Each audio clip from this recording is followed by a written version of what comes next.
Well, the right-handers so far have averaged about 170, and Cara shot 255 last game.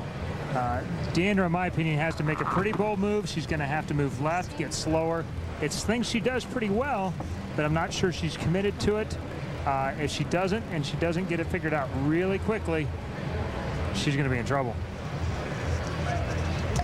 Her second match underway. Gets some help, and down goes number 8. So, Tom, the question I have for you with Cara, she was so hot, she told Anne-Marie after her win over Cassie, it's simple, keep it in the pocket. Can she keep doing that? Well, it certainly looks like it. How can you argue with her? I think she'll be able to keep it in the pocket, but she's got a tough competitor in Deandra coming after her, and she might be looking for revenge for what Cara did to her sister. This crumble the bucket shot, she's going to have to put a patent on that one. She finished off that last game with 2 of them, that last 3, and she's going to need some of that help. I think if that loosens her up, she can make a run at her.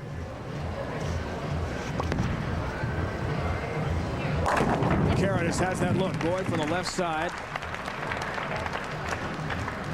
She's lined up, and during practice, she really did not throw that many balls, not wanting to affect that side of the lane because she really has a line to the pocket. Seems so focused, so determined. A great champion. 8 times a winner on the Women's Tour. World Amateur Bowl of the Year twice. Cara Honeychurch has been on the big stage many times before. So has Deandra. Good shot. Oh. She liked it off the release, Chris, but not quite the result she had hoped for. You know, I think she's made of what I think is the right moves in this match. She has moved considerably deeper than she was earlier. She's using a weaker pin ball to push down the lane, but she's going to have to get her speed soft and match it up because there's a lot of oil in the back of the lane stopping it from hooking. She says good shot in the middle of her swing after a release. Oh, there's a bad break. Wow. Chops that pin and has an open frame early. And with the look that Cara has right now, her path to the pocket seems perfect, hitting spot after spot. Any open frame, Chris, could be a disaster. Boy, it's tough. The 2 just chopped straight off the 5. She misses the 5 pin by less than 1/4 of an inch with the ball or the pin. It's really a pretty bad break and one you can't afford to give Cara. Cara has a lot of experience going for wins on television. Oh, look out. 7-10. Pocket 7-10. Well, we've seen a couple of pins man outside of the back already, but as we watch this shot again, the 5 pin will go directly behind the 10 pin. Right here will go right behind. Excuse me, a win front. Just lied there. Wow. We've seen some bounce out of the back, but I'm not sure Cara throws it hard enough to get that action. She will not. Just conservatively takes the 10 pin and has an open frames. Everything all even here from Las Vegas, Nevada. More Thursday. America's fastest growing varsity sport. The 10th annual Teen Masters is open. Show Mall. That is a catwalk. It actually is used on a regular basis for fashion shows here in Las Vegas. And in 24 hours, our incredible crew has transformed the catwalk into a TV bowling lane, complete with manual pin setters and a ball return. What a setting.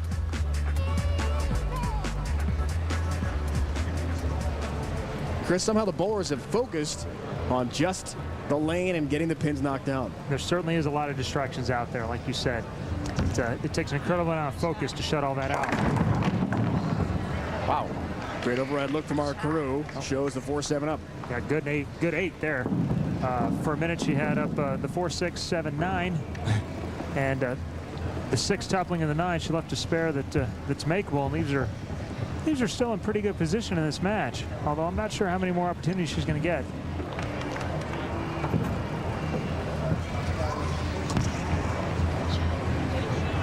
Deandra told us yesterday the sisters are not the same. They really can't compare in terms of their bowling style and their prowess. So they certainly wanted to bowl one another head-to-head here. We have the manual pin setters. These guys have been busy all day long. It's been quite a workout for them. Put the pins on the pegs. Those then drop down. We've got the old school manual ball return here as well. It's a very interesting setup. Really neat. It's like a retro look feel. It enables you to set up a lane inside of a mall like this. off the 7-10 in the open. She's just got the 7 to deal with. Chris, how's it look breaking down for her? Well, you know, her ball reaction actually looks like it has changed a little bit. Even though she didn't throw very many shots in practice, her ball's starting to burn up a little bit in the front of the lane, and it's looking a little bit weaker through the pocket. The pocket 7-10 is always a tell, and the flat 7 behind it, you know, we may be wrong about the score she had in mind for this game.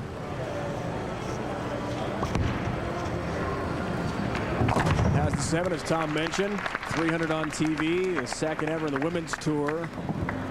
She's had some very big moments. Well, you saw what happened last week with Sarah Vargas when she started with a 288 and came back with a 150 game. And you can tell that these lanes change really fast, so it's really hard to predict what will happen. I keep saying these lanes because I'm used to bowling centers. This is one lane. This lane singular.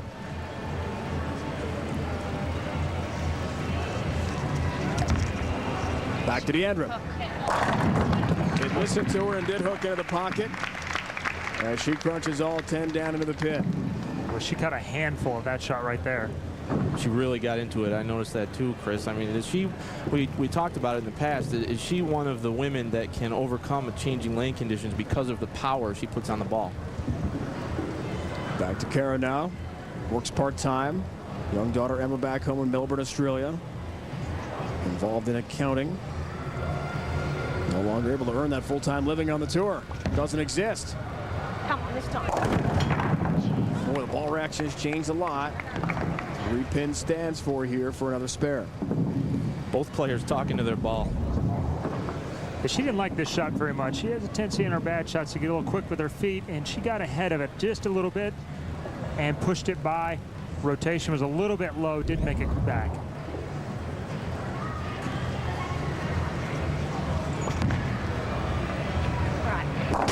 Takes care of the mark.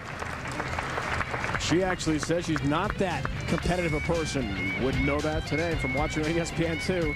She's been fierce out there. Close match. That's Diandra-Asbaty, a 1-pin lead on Cara Honeychurch. Back to Anne-Marie. Cara, in your first match was lights out, and this one's struggling a little bit. What adjustments are you going to make? Yeah, I knew towards the end of the first game that the lanes were starting to transition, and that's what's happening. I feel like I'm throwing the ball great. Time for a ball change. I'm going to change balls. Hopefully go to something that gives me a little bit more length down the lane, a little bit more pop off the back, and we'll see what happens. Dave, that's what we're looking for, a ball change. As she mentioned with Anne-Marie, the lanes in a transition state now. Things will change for the bowlers. There's John looking on again, her husband of 3 years. Went to Nebraska with Deandra. A chef by trade. Deandra tells us he plans to open his own shop soon. And with her husband looking on, a perfect shot for Deandra. Deandra was among all of her other accolades, she was the 2002 Student Athlete of the Year at Nebraska.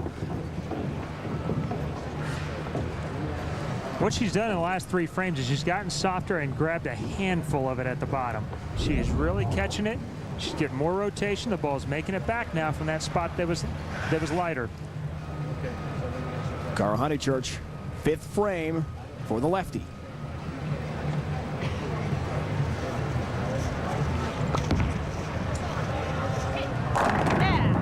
Crunches all 10 down to the pit. Perfect shot for her in the pocket in her 5th frame. Her 2nd strike of this match. Well, that's big time there because that's a ball change in the middle of the game. She's already down by 11. She needed that to keep Deandra close and keep her honest. Every frame so critical right now. The winner of this match goes on to the championship round. And a chance to win $25,000. And for these great bowlers, world-class level, a chance to be back on ESPN2, bringing much-needed exposure to their sport. So there's a lot on the line here. Shot. Push. Close. She liked that off the release, Chris. Perfect shot in the pocket. Boy, she's really got it lined up now.